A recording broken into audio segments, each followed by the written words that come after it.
Hey y'all, it's me, Edie Hill 1988, and this is a video that I meant to do like, God, probably right after having Carson, and I just never got around to it.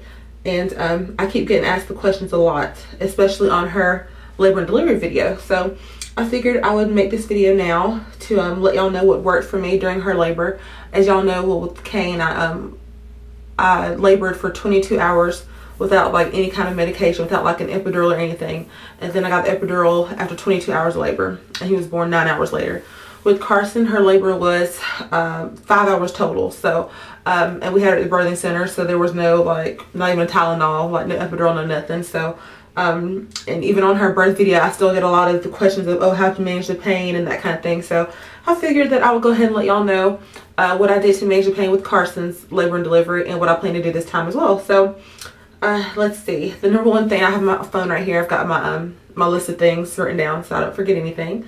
The number one thing is prayer. I know people are like, oh God, but y'all, when that pain hit, like as soon as it hit, I was like, oh God, like I thought I was mentally prepared for it. You know, I just thought I was mentally prepared for labor and delivery, and things progressed so quickly with Carson that, I mean, I just wasn't mentally there. Like I just wasn't ready, like I thought I was ready. So I did lots of prayer. I was just like, oh Lord, if you can get me through this, then then I'll never do anything bad again. I'll never do this and that again. Like I did a lot of I guess like a lot of wagering, which you probably shouldn't do, but I mean, when you're in pain, that's probably all you can think to do.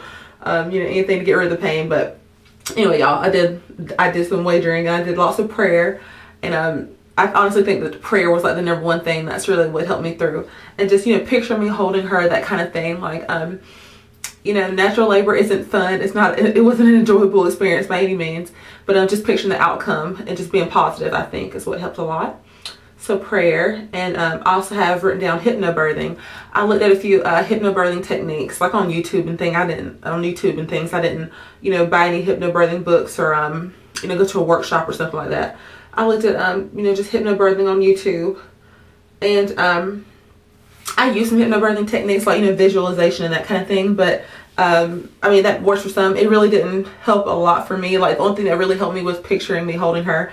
I try to picture myself in a like a Hawaiian getaway or something. That didn't work for me, y'all, like, because every time a contraction peaked, like my little visual just went out the window. So but hypnobirthing techniques do work for some, and they may work this time around. I have no idea, but they really didn't help me a ton. But I mean, they may help you, y'all. It's worth a try.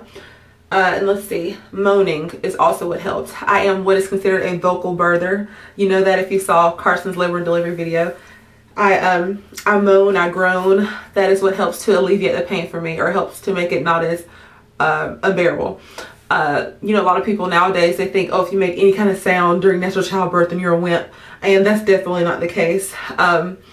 I consider myself, like I said, a vocal birther, and it just feels good to me. Like it feels like it relieves the pressure when I moan and groan and that kind of thing. So women, like ladies, don't be afraid to groan and moan, and no screaming. Like screaming is not productive. Screaming really doesn't help. I know with Carson, I think I screamed when she was more like a groan, grunt. I don't know what I did, y'all, when she was when her shoulders were coming out, because I was just in shock because she came so fast. Like I didn't have to push with her. She just burrowed her way out. So by her burrowing her way out, I was not prepared. So if you go look at her labor and delivery video, then you'll see the clip of me just be like, oh, like I couldn't believe she was coming out. But to me, that was still like a moan or a groan. I wasn't like screaming, like a shrill at the top of my lungs scream, because that would not have been helpful. Plus, well, then again, I think she probably would have come anyway because she was forcing her way out. But I'm definitely what's considered a vocal birther. I talk a lot during labor.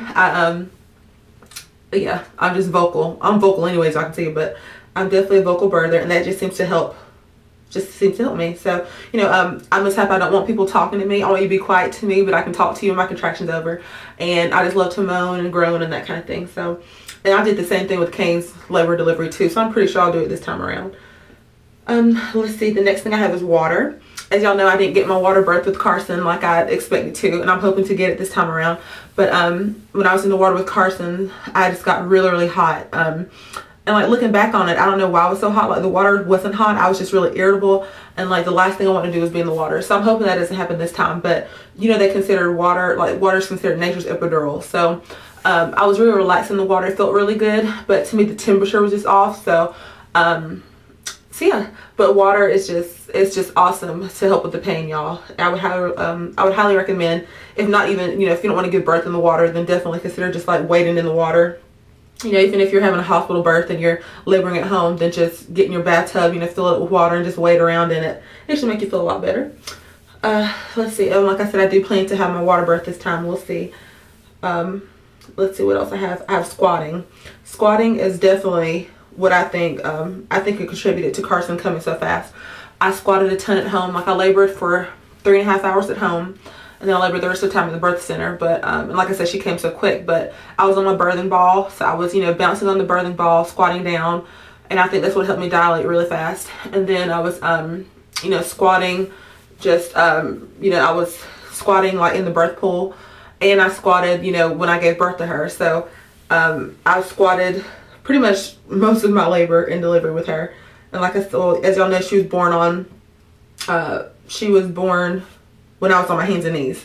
So I don't plan to give birth this time around. I plan to, I'm picturing myself, like visualizing myself like kind of just like sitting in like a U shape in the tub and birthing that way. But I may be on my hands and knees in the birth tub. I have no idea, y'all. It just depends on what feels good to me. So those are some things that helped me deal with the pain. And if you have any questions, comments, concerns, let me know. But like I said, I wanted to do this like Carson's what, 21 months. I plan to do this then, but I just, honestly forgot about it, y'all. But since, baby number 3 will be here in, 8 or so weeks, I figured that I would go ahead and let y'all know what my plan is. I'm not taking birth classes this time around, y'all. This is my 3rd one. And not that I'm saying they don't help me, but I took them with Kane. And everything that I learned in there went out the window. And with Carson, we didn't take anything. We kind of just winged it. And I was on YouTube, just looking at hypnobirthing and that kind of thing. And hers went so fast that, I couldn't even remember half the stuff that I was researching. And this time, I'm just going in with a clear mind. Like, I'm going in expecting it to be, I'm not expecting it to be short, but I don't know what I'm expecting, y'all. I'm just expecting for anything to happen, because with Kane's, I wasn't mentally prepared because it took 31 hours. With Carson's, I wasn't mentally prepared because it took 5 hours. So it's kind of like, I'm just going to go in and just say, if it's a long labor, it's a long labor. If it's a short labor, it's a short labor. So in that regard, I am a little more mentally prepared this time around. So we shall see. I'm praying for another 5-hour labor and delivery. That'd be awesome. But if it's 31 hours like Kane's, then hey, whatever.